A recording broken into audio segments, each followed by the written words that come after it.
दोस्तों, रात के तकरीबन 11 बजे कुंभ के मेले में एक लड़की को ढूंढा जाता है। जो लड़की वहां पर माला बेचा करती थी, लेकिन रात के समय अचानक से वह अपने तंबू से गायब हो गई। तो उसके घर वाले उसको इधर उधर ढूंढ रहे हैं और ढूंढते ढूंढते एक साधु महात्मा के स्थान यानी कि जहां पर वह रुके हुए थे, उनके तंबू के सामने पहुंच जाते हैं। जैसे वह तंबू के पास पहुंचते हैं तो जहां से मेले में एंट्री होती है, उस तरफ से उस लड़के के साथ एक जवान साधु उसका हाथ पकड़कर आता हुआ उन्हें दिखाई देता है। और जैसे ही वह लोग उसे देखते हैं कि उनकी बेटी एक साधु के साथ आ रही है, तो वह लोग आग बबूला हो जाते हैं। इसके बाद वह हल्ला मचाने लगते हैं। तो उस तंबू के अंदर से वह साधु भी बाहर निकल आता है अपने चेलों के साथ, और वहाँ पर मामले को देखने लगता है। जैसे ही साधु देखता है कि सामने जिसने उस लड़की का हाथ पकड़ रखा है वह और कोई नहीं, उनके ही चेले में से है, तो वह भी एकदम से गर्म हो जाता है और बहुत कुछ सोचने लगता है। कौन था वह साधु और किस वजह से उस लड़की का हाथ पकड़कर कुंभ के मेले से बाहर आ रहा था? पूरी कहानी की सच्चाई जानने के लिए वीडियो को अंत तक जरूर देखें। कुंभ का मेला जिस दिन लगने वाला होता है, उससे एक दिन पहले वहां पर ज़्यादातर साधुओं ने आकर अपने ठहरने की व्यवस्था देख लेते हैं। और कुछ लोग जो वहां पर मेले में बिजनेस करने के लिए आए थे, उन लोगों ने भी अपने ठहरने का इंतजाम वहां पर कर लिया था। उन्हीं में से एक साधु होता है जिस साधु के पास काफ़ी सारे चेले थे, और उन्होंने अपना एक अच्छा सा तंबू वहां पर लगा रखा था। उसके बाद जैसे ही शाम का समय होता है, मेला लगने से एक दिन पहले तो एक व्यक्ति वहां पर सभी के लिए चाय लेकर आया था और वह फ्री में चाय बांट रहा था। इसके बाद जो साधु होता है उसका एक चेला होता है जिसका नाम होता है राजीव। अब राजीव से वह साधु चाय लाने के लिए कहता है, तो राजीव अपने तंबू में से निकलकर उस चाय वाले के पास पहुंच जाता है चाय लेने के लिए। लेकिन वहाँ पर काफ़ी ज़्यादा भीड़ थी, और इस भीड़ को देखकर जो राजीव था वह उस भीड़ से थोड़ी दूर खड़ा हो जाता है और सोचता है कि पहले इन लोगों को लेने देता हूँ और उसके बाद मैं ले लूँगा। उसी भीड़ के अंदर एक लड़की जो कि मेले में से माला बेचने के लिए आई थी, और वह वहाँ से चाय लेकर बाहर निकलती है और एकदम से राजीव की नज़रें उससे मिल जाती है। लड़की उसको ना देखते हुए बाहर निकलती है और थोड़ा सा साइड में होकर उस पूरे चाय को पीने के बाद दोबारा से उसमें लग जाती है और दोबारा चाय लेकर आ जाती है। अब राजीव इस बात को देखता है कि इसने एक बार तो चाय पी ली है लेकिन दोबारा गई है, तो उसकी इस बात को देखकर वह कभी तो मुस्कुराने लगता और कभी इस लड़की के बारे में सोचने लगता। इसके बाद वह लड़की दोबारा से एक साइड में होती है और उस चाय के गिलास को फिर से पी लेती है और फेंकने के बाद तीसरी बार उस लाइन में लग जाती है। अब जैसे ही वह तीसरी बार उस लाइन में लगने के लिए गई थी, तो जो राजीव होता है वह अपने मन के अंदर बहुत कुछ सोचने लगता है और मन ही मन उसे हंसी भी आ रही थी कि देखो कैसी लड़की है, बार बार चाय पी रही है, आखिर क्या करना है इसे इतनी चाय पीकर।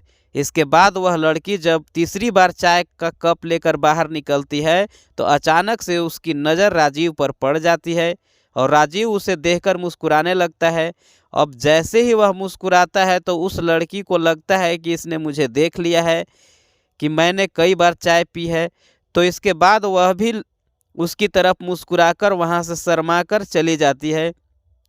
अब जैसे ही वह लड़की मुस्कुराकर वहाँ से चली गई थी, तो उसके बाद राजीव भी अपने गुरुजी के लिए कुछ चाय वहाँ से लेता है और लेने के बाद तंबू में चला जाता है, अपने गुरुजी की सेवा करता रहता है। और धीरे धीरे सोने का समय हो गया था, लेकिन सोते समय राजीव के दिमाग में बार बार उस लड़की का हंसता हुआ चेहरा आ रहा था। जिसे देखने के बाद उसकी नींद नहीं आ पा रही थी। जैसे तैसे करके वह अपनी रात बिता लेता है, लेकिन बार बार उसे वह लड़की दिखाई दे रही थी। उसके बाद वह सोचता है कि हम तो सन्यासी हैं और सन्यासी के दिमाग में ऐसे ख्याल नहीं आने चाहिए। इसके बाद दूसरे दिन सुबह सुबह वह अपनी दिनचर्या के कार्यों में लग जाता है और नहाने के बाद वापस से अपने तंबू पर आ जाता है। जैसे ही वह अपने तंबू पर आता है तो अचानक से फिर से वही लड़की उसे वहां पर माला बेचते हुए दिखाई देती है, जहां पर रात के समय उसने उसे देखा था। अब जैसे ही वह उसे माला बेचते हुए देखता है और फिलहाल दिन का समय था, तो वह लड़की साफ दिखाई दे रही थी। और देखने के बाद राजीव के दिमाग में उसकी छवि एकदम से उतर जाती है और वह उसे देखकर बहुत कुछ उसके बारे में सोचने लगता है। थोड़ी देर सोचने के बाद एकदम से फिर से उसके दिमाग में आता है कि नहीं नहीं, हमें ऐसा नहीं करना है। हम एक सन्यासी हैं तो हमें सन्यास का मार्ग ही लेना है। ऐसा सोचकर वह अपने तंबू के अंदर चला जाता है। लेकिन आज जिस तरह से वह वहां पर माला बेच रही थी, वह दृश्य उसके दिमाग में पूरी तरह से कैद हो गया था। धीरे धीरे शाम होती है और शाम के समय राजीव के दिमाग में फिलहाल वह लड़की फिर से घूम रही है। वह कई बार अपने मन को समझाने की कोशिश करता है, लेकिन अपने मन को नहीं समझा पाता है। इसी वजह से वह सोच लेता है कि मुझे उस लड़की से प्यार हो गया है और मुझे उससे बात करनी चाहिए। पूरी रात भर वह उस लड़की के बारे में सोचता रहता है। रात को थोड़ी बहुत उसे नींद आती है, लेकिन सुबह सुबह जल्दी उठकर वह जल्दी से स्नान करता है और स्नान करने के बाद अपने कामों में लग जाता है जो उसे वहां पर सौंपे गए थे। राजीव जल्दी जल्दी से पूरा काम करने लगता है और जैसे उसके काम कंप्लीट हो जाते हैं तो वह अपने मन में फैसला कर चुका था कि आज वह उस लड़की से मिलेगा और मिलने के बाद बात करेगा। राजीव इधर उधर वहां पर उस लड़की को ढूंढने लगता है और ढूंढते ढूंढते लगभग उसे 1 घंटा हो जाता है। 1 घंटे बाद वह लड़की एक जगह पर उसे रुद्राक्ष की माला बेचती हुई दिखाई देती है और इसके बाद राजीव भी उसके पास जाकर खड़ा हो जाता है। वहां पर जाने के बाद राजीव उससे मालाओं के बारे में पूछने लगता है और जैसे ही लड़की उस सन्यासी की तरफ देखती है तो वह भी समझ जाती है कि यह तो वही सन्यासी है जो उस टाइम पर हमें चाय पीते हुए देख रहा था। इसके बाद जो लड़की होती है वह उसे कहने लगती है कि बताओ आपको कौन सी माला चाहिए। तो वह सन्यासी अलग अलग मालाओं के रेट पूछने लगता है और एक एक करके मालाओं को निकलवाने लगता है। लड़की जिस माला को उसे निकाल कर देती थी उसके बाद वह उस माला को पास ही में अपने पास रख लेता और दूसरी माला दिखाने के लिए कहने लगता। वह लड़की इस चीज़ को देखकर उसकी हर बार देखा करती और देखने के बाद उसको भी समझ में कुछ न कुछ बात आ रही थी। लेकिन फिलहाल सामने जो व्यक्ति है वह सन्यासी है और सन्यासी से भला कैसा मेल, यही सोचकर वह लड़की चुप रह जाती है। इसके बाद लगभग उसको ऐसा ही करते हुए 2-3 घंटे हो जाते हैं। जितने भी कस्टमर उन मालाओं को देख रहे थे वह सभी वहां से चले गए थे और राजीव ने ढेर सारी मालाएं निकालकर वहां पर रख ली थी। इसके बाद वह लड़की कहने लगती है कि आपको माला लेनी भी है या वैसे ही टाइम पास करने के लिए यहाँ पर आए हो। ऐसा कहते हुए वह मुस्कुराने लगती है और उसकी मुस्कुराहट को देखकर जो राजीव होता है वह निशब्द रह जाता है, यानी कि फिलहाल वह उससे कुछ भी नहीं कह पाता है और ऐसे ही उसकी तरफ देखता रहता है। तभी वह लड़की कहती है कि क्या हुआ, क्या तुम्हें सुनाई नहीं दिया जो मैंने कहा। तो उसके बाद राजीव को होश आता है कि वह लड़की उससे कुछ कह रही है। तो वह उससे पूछने लगता है कि हाँ बताइए, आप क्या कह रही थी। तो वह कहने लगती है कि क्या आप माला खरीदोगे भी या ऐसे ही मेरा टाइम बर्बाद कर रहे हो। देखो मैं बहुत गरीब हूँ और मैं माला बेचकर ही अपना गुजारा किया करता हूँ। तो आपको माला खरीदनी है तो बताओ, वरना मेरा टाइम खराब मत करो, मुझे आगे कहीं जाकर माला बेचने दो। इसके बाद राजीव थोड़ी देर तक सोचने लगता है और सोचने के बाद कहता है कि अच्छा यह बताओ, तुम्हारी पूरी माला जो तुम बेच रही हो यह सारी की सारी कितने रुपए की होंगी। अब इस बात को सुनकर लड़की हंसने लगती है और कहती है कि आप इन मालाओं का क्या करोगे, इतनी सारी मालाओं से आपको क्या काम है। तो वह कहने लगता है कि नहीं, आप बताओ आपकी कितने रुपए की होंगी, मैं आपको उतने पैसे दे दूंगा और यह सारी मालाएं आज मुझे चाहिए। लड़की सोचने लगती है कि हो सकता है इसका बहुत बड़ा ग्रुप हो और पूरे ग्रुप के लिए माला खरीद रहा हो। तो इसी वजह से वह उसे हंसते हुए सारी मालाओं का टोटल करके उसे रेट बता देती है और कहती है कि 900 से 1000 की होंगी, इतने रुपए में मैं इन मालाओं को आपको दे दूंगी। तो राजीव होता है वह उससे उन सारी मालाओं को खरीदने के लिए कहने लगता है और कहता है कि मैं तुम्हें पैसे अपने तंबू पर दूंगा और वहीं से तुम पैसे को ले लेना।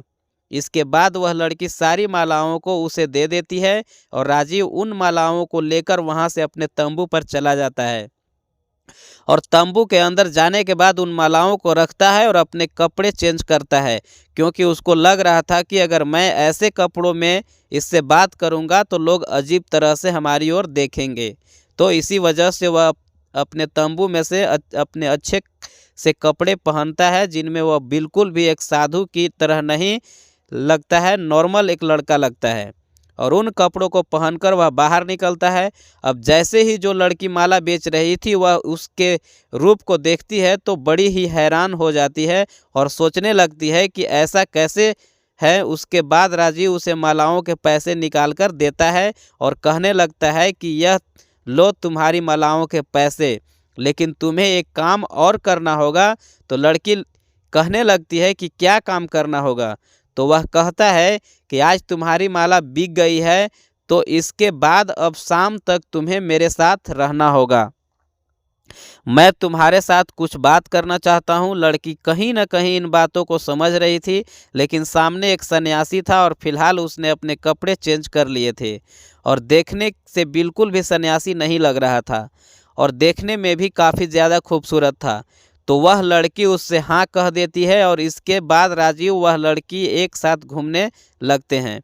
घूमते घूमते राजीव उससे बात करता है तो बातों के दौरान उसे पता चलता है कि इस लड़की का नाम प्रीति है और यह अपने परिवार के साथ यहाँ पर रोजगार करने के लिए आई है। इसका पूरा परिवार ऐसे छोटे मोटे काम किया करता है और सभी लोग दिन के समय में काम किया करते हैं और शाम के समय अपने तंबू में आराम किया करते हैं। इसके बाद वह उसे एक होटल पर ले जाता है और वहाँ पर जाने के बाद खाना ऑर्डर कर देता है। प्रीति उसे मना भी नहीं करती है, लेकिन वह जिद करता है और उस जिद को प्रीति मान लेती है। थोड़ी देर बाद वहाँ पर खाना आ जाता है और दोनों बैठकर भोजन करते हैं और भोजन करने के बाद अब कुंभ के मेले में घूमने निकल जाते हैं। प्रीति के दिमाग में बहुत सारी बातें चल रही है राजीव को लेकर और राजीव के दिमाग में प्रीति को लेकर बहुत सारी बातें चल रही है और वह अपने प्यार का इजहार भी करना चाहता है। इसके बाद जो राजीव होता है वह उससे नाव में बैठने के लिए पूछता है तो प्रीति भी उसे बैठने को बोल देती है, क्योंकि उसे भी उसके बारे में जानना है। तो इसी वजह से वह एग्री हो जाती है। राजीव एक ऐसी नाव लेता है जिस नाव के अंदर केवल 2 लोग ही बैठ सकें और उसके बाद उस नाव को लेकर पानी में निकल जाता है। जैसे ही वह लोग पानी में पहुंचते हैं तो एक दूसरे से बातों का सिलसिला चालू करते हैं। बातों के दौरान राजीव कई बार हिम्मत जुटाता है कि वह अपने दिल की बात प्रीति से कह दे, लेकिन वह उससे नहीं कह पाता है और इधर उधर की बातों को करने लगता है। इधर जो प्रीति है वह भी उसके बारे में पूछती है तो वह उससे कह देता है कि मैं तो अभी अभी चेला बना हूँ और अभी कुछ दिन लगेंगे मुझे पूरी तरह से सन्यासी बनने में। इसके बाद कुछ देर तक उनकी ऐसी बातें होती है और बातें होने के बाद प्रीति कहने लगती है कि अब मुझे घर जाना होगा, घर जाने का समय हो गया है और घर वाले राह देख रहे होंगे। ऐसा कहकर प्रीति वहाँ से उसके पास से जाने लगती है और जाते हुए कई बार मुड़कर उसे देख लेती है। इसके बाद जो राजीव होता है वहाँ से अपने स्थान पर जाता है और वहाँ पर आराम करने लगता है, लेकिन फिलहाल उसका बिल्कुल भी जी नहीं लग रहा था और वह बार बार उस लड़की यानी प्रीति के बारे में सोच रहा था। थोड़ी देर बाद लगभग रात के 10:30 बज जाते हैं और 10:30 बजे उसे नींद बिल्कुल भी नहीं आती है तो वह अपने तंबू से बाहर निकलता है, लेकिन बाहर निकलते ही वह देखता है कि उसके सामने प्रीति खड़ी हुई है और प्रीति को देखकर वह एकदम से हैरान सा हो जाता है। वह उससे कहने लगता है कि प्रीति तुम यहाँ पर क्या कर रही हो। तो जो प्रीति होती है उसके चेहरे पर घबराहट के भाव दिखाई दे रहे थे और वह एकदम से राजीव का हाथ पकड़ती है और हाथ पकड़ने के बाद उसे लेकर एक तरफ भागने लगती है। अब जैसे ही वह भागती है तो रास्ते में वह पूछने की कोशिश करता है कि क्या तुम इस तरह से क्यों भाग रही हो। तो वह कहती है कि चुप हो जाओ, थोड़ी देर बाद मैं सब कुछ तुम्हें बता दूंगी। भागते भागते वह लगभग कुंभ के मेले से बाहर आ गए थे और बाहर आने के बाद एक पेड़ के नीचे वह रुक जाते हैं। अब जैसे वह लोग रुके थे तो रुकने के बाद राजीव उससे पूछने लगता है कि प्रीति क्या हुआ, तुम इस तरह से क्यों भाग रही हो। तो वह कहने लगती है कि राजीव, तुम्हारी वजह से ना तो मैं सो पा रही हूँ और बार बार मुझे तुम्हारी याद आया करती है। तुम यह बताओ कि तुम चाहते क्या हो और किस वजह से बार बार मुझे देखा करते हो। अब इस बात को सुनकर राजीव थोड़ा सा हैरान होता है, लेकिन उसे पता था कि प्रीति किस बारे में बात कर रही है। तो उसे कहने लगता है कि क्यों, क्या हुआ, क्या बात है, मुझे साफ साफ बताओ, मैं समझ नहीं पा रहा हूँ। तो प्रीति कहने लगती है कि देखो, जब से मैंने तुमको उस भेष में देखा है तो मैं तुम्हें भूल नहीं पा रही हूँ और बार बार मुझे तुम्हारी याद आ रही है। तुम यह बताओ, क्या तुम मुझसे सच में प्यार करते हो या फिर वैसे ही अपना टाइम पास कर रहे हो।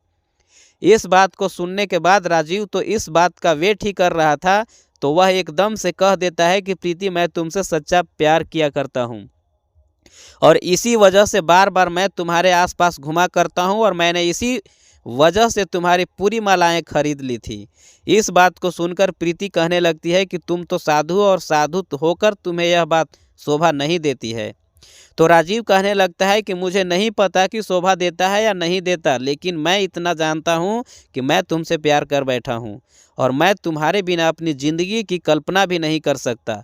तो प्रीति कहने लगती है कि ठीक है, अगर ऐसी बात है तो मेरा ज़िंदगी भर साथ निभाओगे ना।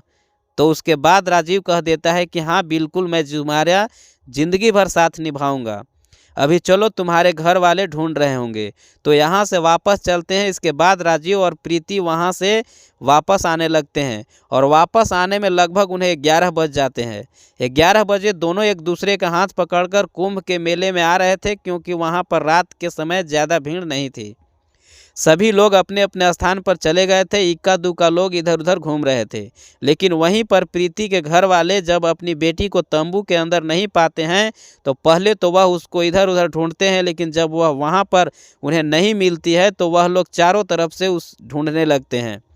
ढूंढते ढूंढते जहाँ पर राजीव रुका हुआ था उसी तंबू के सामने वह लोग पहुँच जाते हैं और उसी समय राजीव और प्रीति दूसरी तरफ से एक दूसरे का हाथ पकड़ते हुए आ रहे थे। और जैसे ही प्रीति के घर वाले प्रीति को इस तरह से देखते हैं तो एकदम से गुस्सा होने लगते हैं और ज़ोर ज़ोर से चिल्लाकर उस साधु से गलत बोलने लगते हैं। अब जैसे ही वह वहाँ पर और साधु संत इन बातों को सुनते हैं तो सभी लोग इकट्ठा हो जाते हैं और इतनी ही देर में जो राजीव का गुरु था वह भी उस कुटिया से बाहर निकल आता है और बाहर निकलने के बाद देखता है कि यह तो मेरा ही चेला है और इसने लड़की का हाथ पकड़ा है। तो उसके बाद वह अपने चेले को धमकाने लगता है और जैसे तैसे करके वहाँ पर माहौल को शांत करता है और सभी लोग को समझा बुझाकर अपने स्थान पर भेज देता है। प्रीति के घर वाले प्रीति को ले गए थे। इधर जो राजीव है वह अपने स्थान पर चला गया था। वहाँ पर जाने के बाद जो राजीव के गुरु होते हैं वह उससे पूछने लगते हैं कि क्यों, यह क्या कर रहा था तू? साधु होकर ऐसा करेगा तो चारों तरफ हमारी बहुत ज़्यादा बदनामी होगी जाएगी और ऐसा तुझे बिल्कुल भी नहीं करना चाहिए। इसके बाद जो राजीव होता है उसकी आंखों में आंसू आ जाते हैं और वह अपने गुरुजी के सामने फूट फूट कर रोने लगता है और कहता है कि गुरुजी मुझे माफ़ कर दो, मुझे उस लड़की से प्यार हो गया है और मैं इसी के साथ अपनी ज़िंदगी व्यतीत करना चाहता हूँ। अब इस बात को सुनकर उसके गुरुजी बड़े हैरान होते हैं और वह उससे कहने लगते हैं कि बेटा, तुम तो सन्यासी बन रहे थे ना, अब ऐसे क्या हो गया जो इस लड़की से प्यार कर बैठे? तो वह कहने लगता है कि गुरुजी इस बारे में मुझे कुछ नहीं पता, लेकिन इस लड़की से मैंने सच्चा प्यार कर बैठा हूँ और मुझे नहीं फर्क पड़ता कि यह क्या काम करती है और क्या कर रही है। मैं केवल इसी को चाहता हूँ और इसी के साथ अपने जीवन को व्यतीत करना चाहता हूँ। इसके बाद जो उसके गुरुजी होते हैं वह एकदम से मुस्कुराने लगते हैं और कहते हैं कि इसी वजह से तो मैं अभी तक तुम्हें पूरी तरह से सन्यासी नहीं बनाया। मुझे पता था कि तुम क्षणिक भर के लिए संन्यास लेना चाहते हो और उसके बाद कहीं न कहीं तुम्हारा दिल दोबारा से फिसल जाएगा। यह बात सुनते ही जो राजीव है वह पूरी तरह से हैरान हो जाता है और अपने गुरु जी की तरफ अजीब सी निगाहों से देखने लगता है। तो वह कहता है कि कोई बात नहीं बेटा, चिंता मत करो, मैं तेरी पिता से शादी की बात करता हूँ। इसी लड़की के साथ तुम अपनी ज़िंदगी अगर बिता सकता है तो तेरी इसी से शादी करवाने की जिम्मेवारी मैं लेता हूँ। यह बात सुनकर राजीव होता है वह एकदम से खुश हो जाता है और बाहर की तरफ जाने लगता है।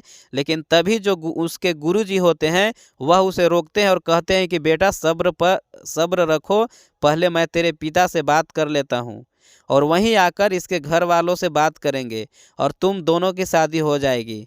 इसके बाद जो राजीव के गुरुजी होते हैं वह राजीव के पिताजी के पास फ़ोन लगाते हैं और उनके अपने बेटे के बारे में सारी बातें बताते हैं। दरअसल जो राजीव था वह करोड़पति व्यक्ति का बेटा था, लेकिन एक लड़की ने उसे धोखा दे दिया था प्यार में और इसी वजह से उसका कहीं भी जी नहीं लगता था। इसके बाद वह संन्यास लेने के लिए कहने लगता है। तो जो करोड़पति व्यक्ति होता है वह गुरु से ही कहकर उसे संन्यास दिला देता है और कहता है कि गुरुजी आप इसको ज़्यादा से ज़्यादा कष्ट देना ताकि यह जल्दी से संन्यास की राह छोड़कर दोबारा से घर लौट जाए। अब जैसे ही राजीव का पिता यह सुनता है कि बेटे को एक लड़की से वहाँ पर प्यार हो गया है तो उसी से शादी करने के लिए बोल रहा है, तो इसके बाद जो राजीव के पिता होते हैं वह मामले की गहराई को समझते हैं और वहाँ से फ़ौरन चल देते हैं और कहते हैं कि गुरुजी मैं अभी थोड़ी देर में वहाँ पर पहुँच जाऊँगा और वहाँ पर बैठने के बाद हम यह बातें करेंगे।